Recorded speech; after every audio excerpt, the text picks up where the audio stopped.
Hello दोस्तों, आप सभी लोगों का स्वागत है हमारे युवा विद्यार्थी संघ नंबर 1 चैनल पर। तो आज हम पढ़ेंगे लेट वाले वाक्यों का प्रैक्टिस एक्सरसाइज। तो चलिए सबसे पहले हम लेट का जो कॉन्सेप्ट है उसे समझ लेते हैं कि लेट कौन कौन से टेंस में लगता है, यानी कि कैसे हम पहचानेंगे कि इसमें लेट लगेगा कि नहीं लगेगा। तो चलिए हम समझते हैं। जैसा कि हमने लिया है पहले में, मैं हर किसी को पढ़ने दूंगा। मैं हर किसी को पढ़ने दूंगा, ये जो टेंस हमारा है ये हमारा फ्यूचर इंडेफिनिट है। लेकिन हमें इस वाक्य को पढ़ने से लगता है कि मैं हर किसी को पढ़ने दूंगा, यानी कि कोई कह रहा है कि मैं किसी को करने दूंगा। ऐसा वाक्य आता है तो हम लेट का प्रयोग करते हैं। और जो लेट है उसे हम वर्ब मानते हैं, यानी कि जो भी वर्ब का first form, second form, third form जो भी है उसको हम लेट में ही लगाते हैं। यानी कि लेट में ही हम लेट को ही क्रिया मानेंगे। तो क्रिया में ही हम first form, second form, third form लगाते हैं, तो लेट में ही हम सब लगाएंगे। लेकिन लेट का फर्स्ट फॉर्म भी लेट ही होता है, सेकेंड फॉर्म भी लेट ही होता है और थर्ड फॉर्म भी लेट ही होता है। यानी कि लेट में कोई परिवर्तन नहीं होगा, क्योंकि लेट ही होता है। और देखिए दोस्तों, लेट के तुरंत बाद हम कर्म का प्रयोग करते हैं, यानी कि क्रिया के बाद तुरंत कर्म, उसके बाद जो भी दिया होता है उसे हम लगाते हैं। और जैसा टेंस रहेगा वैसे ही हम लगाएंगे। जैसा कि हमारा पहला है, मैं हर किसी को पढ़ने दूंगा, ये हमारा फ्यूचर इंडेफिनिट में है, तो फ्यूचर इंडेफिनिट बनाएंगे। तो फ्यूचर इंडेफिनिट में क्या लगता है? विल लगता है। तो सबसे पहले हम सब्जेक्ट देखेंगे। सब्जेक्ट है मैं का हो जाएगा आई, उसके बाद विल का प्रयोग करेंगे, उसके बाद क्रिया लगाएंगे जो कि हमारा लेट है। लेट में क्या लगता है? हमेशा लेट लगता है, क्योंकि लेट का फर्स्ट फॉर्म भी लेट ही होता है, सेकेंड भी लेट ही होता है और थर्ड भी लेट ही होता है। तो हो जाएगा आई विल लेट। उसके बाद हर किसी का हो जाएगा एवरीवन, पढ़ना, यानी कि पढ़ने दूंगा, यानी कि study. I will late everyone study, मैं हर किसी को पढ़ने दूंगा। चलिए अगला देखते हैं 2 नंबर। तो दोस्तों उम्मीद करते हैं कि आपको लेट का जो कॉन्सेप्ट है वो समझ में आया होगा। तो चलिए देखते हैं और अच्छे से समझ में आ जाएगा। दूसरा है, राम श्याम को आने देगा। राम श्याम को आने देगा। देखिए दोस्तों, ये भी जो वाक्य है उससे भी समझ में आता है कि राम श्याम को आने देगा, यानी कि जो राम है वो श्याम को आने दे रहा है। यानी कि जैसे किसी को आने देना, किसी को करने देना, किसी को सोने देना, किसी को जाने देना, ऐसा आता है। तो राम का हो जाएगा राम। गागी है, यानी कि फ्यूचर में है, तो फ्यूचर इंडेफिनिट में क्या लगता है? विल लगता है, राम विल।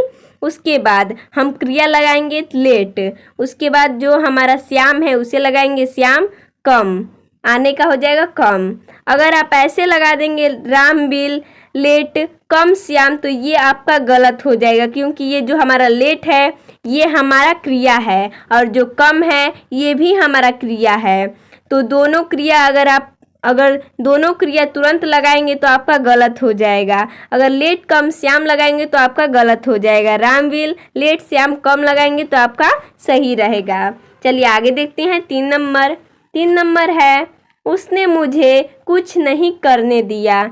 उसने मुझे कुछ नहीं करने दिया, ये जो हमारा टेंस है ये हमारा पास्ट इंडेफिनिट का निगेटिव है, क्योंकि देखिए करने दिया, दिया आया है, खाया, दिया, गया, ऐसा आता है तो क्या रहता है? पास्ट इंडेफिनिट रहता है। और इसमें नहीं आया है, यानी कि नकारात्मक वाक्य आया है, तो ये हमारा पास्ट इंडेफिनिट का निगेटिव है। तो दोस्तों पास्ट इंडेफिनिट में हम डिड का प्रयोग करते हैं, तो हो जाएगा ही डिड। उसके बाद निगेटिव है, यानी कि नहीं आया है, तो डिड के बाद हम नॉट का प्रयोग करेंगे। उसके बाद क्रिया लगाएंगे, यानी कि लेट। उसके बाद कर्म लगाएंगे मुझे, मुझे का हो जाएगा मी। उसके बाद लगाएंगे कुछ करने का, हो जाएगा do anything. He did not let me do anything. चलिए अगला देखते हैं 4 नंबर। 4 नंबर है, तुमने मुझे खाने नहीं दिया। तुमने मुझे खाने नहीं दिया, तुमने का हो जाएगा यू। ये भी हमारा पास्ट इंडेफिनिट का निगेटिव ही है, क्योंकि इसमें भी दिया गया ऐसा आया है और इसमें नहीं भी है, तो पास्ट इंडेफिनिट का निगेटिव है। तो हो जाएगा तुमने का यू, डिड, उसके बाद नहीं है तो नॉट लगाएंगे, उसके बाद क्रिया लगाएंगे लेट, उसके बाद कर्म। देखिए दोस्तों, जैसे कि लेट का है तो लेट के बाद तुरंत हम कर्म का प्रयोग करेंगे, जैसे कि मुझे या कुछ दिया रहेगा, हमेशा कुछ दिया रहता है तो लेट के बाद हम तुरंत मी लगाएंगे। अगर आप लेट और इट दोनों साथ में लगाएंगे तो आपका गलत हो जाएगा, क्योंकि लेट भी एक क्रिया है और इट भी एक क्रिया है, तो दोनों अगर संग में लगाएंगे तो ये हमारा गलत हो जाएगा। इसलिए हमेशा दिया रहता है, तो हो जाएगा यू डिड नॉट लेट, उसके बाद मुझे का हो जाएगा मी, उसके बाद खाना का हो जाएगा it. You did not let me it. आगे चलिए देखते हैं, अगला दिया है 5 नंबर, सरकार ने हमें बिल्डिंग नहीं बनाने दी। ये भी हमारा पास्ट इंडेफिनिट का निगेटिव है, तो सरकार का हो जाएगा गवर्नमेंट, उसके बाद डिड लगेगा, क्योंकि ये हमारा पास्ट इंडेफिनिट का है, निगेटिव है तो डिड का प्रयोग करेंगे। उसके बाद नहीं है तो नॉट लगाएंगे, उसके बाद क्रिया लेट लगाएंगे, और हमेशा हमें का हो जाएगा अस, लेट अस। उसके बाद बनाने का हो जाएगा, यहाँ पर हम लगा देंगे कंस्ट्रक्ट अ बिल्डिंग, बिल्डिंग का हो जाएगा बिल्डिंग। चलिए अगला देखते हैं 6 नंबर। 6 नंबर है मम्मी मुझे टीवी देखने देती है, मम्मी मुझे टीवी देखने देती है। तो देखिए दोस्तों, यहाँ पर ता है, ती है, आय है, यानी कि ये हमारा प्रेजेंट इंडेफिनिट का है। ता ती ते ऐसा आता है तो किस में रहता है, प्रेजेंट इंडेफिनिट में रहता है। चलिए देखते हैं दोस्तों, मम्मी का आप मॉम भी लगा सकते हैं और मदर भी लगा सकते हैं। तो देखिए दोस्तों, जैसा कि हमने बताया था कि जो भी वर्ब जैसे कि लेट है उसमें जो भी परिवर्तन होगा लेट में ही होगा। इसमें भी आप first form, second form, third form इसे में ही लगाएंगे, यानी कि अगर आपको लेट में अगर फर्स्ट फॉर्म लगाना है तो लेट में ही सब कुछ लगाएंगे।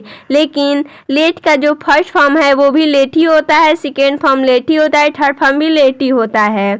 इसलिए हम लेट का जो परिवर्तन है उसमें नहीं होता है। लेकिन देखिए, जो प्रेजेंट इंडेफिनिट का रूल होता है वो होता है कि अगर एक वचन रहता है तो क्रिया में एस या ईएस लगता है। तो जैसा कि हमने लेट को क्रिया माना है, लेट हमारा क्रिया है, तो हम क्या करेंगे, इसमें ही एस या ईएस लगाएंगे। तो दोस्तों, जैसा कि हमने बताया है कि एक वचन कर्ता के साथ एस का प्रयोग होता है, तो मम्मी का हो जाएगा मॉम, लेट में हम एस जोड़ देंगे, लेट्स होगा क्योंकि हम लेट को एक वर्ब मान रहे हैं, ये हमारा फर्स्ट वर्ब है।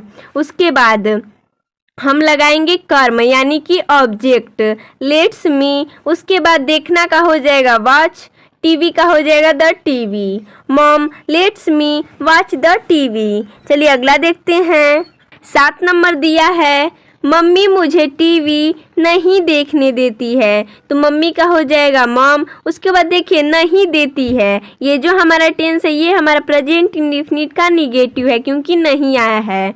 तो प्रेजेंट इंडेफिनिट के निगेटिव में क्या लगता है, डू डज लगता है। तो जो हमारा मम्मी है वो एक वचन है तो इसमें हम डज का प्रयोग करेंगे। तो मम्मी का हो जाएगा मॉम, उसके बाद एक वचन है तो डज का प्रयोग करेंगे, नहीं है तो नॉट लगाएंगे, मॉम डज नॉट। उसके बाद क्रिया लगाएंगे जो कि हम लगाएंगे लेट। उसके बाद मुझे तो लेट मी, देखने देती है वॉच द, क्या देखने देती है, TV, watch the TV, mom does not let me watch the TV. चलिए अगला देखते हैं 8 नंबर। 8 नंबर है क्या तुम मुझे जाने दोगे अगर मैं तुम्हें 10 रुपये दूँ तो इसका हो जाएगा, देखिए सबसे पहले हम लगाएंगे क्या तुम मुझे जाने दोगे, इतना हम पहले लगाएंगे। तो ये जो हमारा टेंस है ये हमारा फ्यूचर का है, फ्यूचर इंडेफिनिट का इंट्रोगेटिव है। क्या आया है तो इंट्रोगेटिव है। तो सबसे पहले फ्यूचर इंडेफिनिट में किसका प्रयोग होता है, विल, तो लगाएंगे विल, सबसे पहले सहायक क्रिया लगाएंगे विल। उसके बाद सब्जेक्ट, सब्जेक्ट है हमारा तुम का हो जाएगा तुम का हो जाएगा यू। उसके बाद हम लगाएंगे क्रिया, क्रिया जो हमारा है लेट। उसके बाद ऑब्जेक्ट लगाएंगे मी, मुझे का हो जाएगा मी, जाना का हो जाएगा गो। विल यू लेट मी गो, अगर का हो जाएगा इफ, मैं तुम्हें 10 रुपये दूँ तो हो जाएगा I give you 10 rupees. Will you let me go if I give you 10 rupees. चलिए अगला देखते हैं 9 नंबर। 9 नंबर है पापा सोचने नहीं देते और फिर डांटते हैं।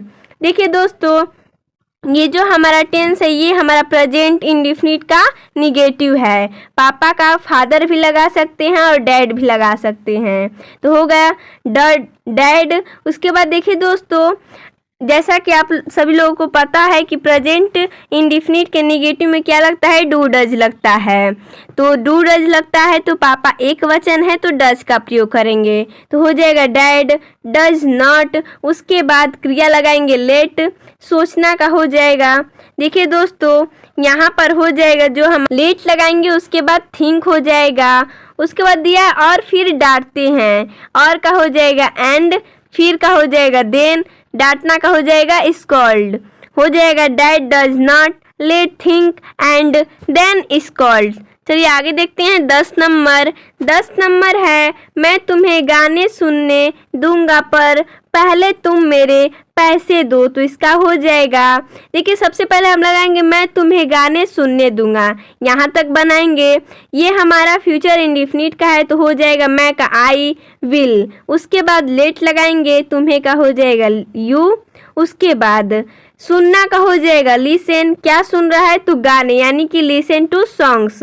उसके बाद लगाएंगे पर पहले तुम मेरे पैसे दो, पर का हो जाएगा बट, पहले का हो जाएगा फर्स्ट, तुम मेरे पैसे दो, you give me money. I will let you listen to songs but first you give me money. तो दोस्तों हमने इसमें इतना ही सेंटेंस लिया था। तो दोस्तों आप लोगों को हमारा ये वीडियो कैसा लगा आप हमें कमेंट करके ज़रूर बताइएगा। धन्यवाद दोस्तों।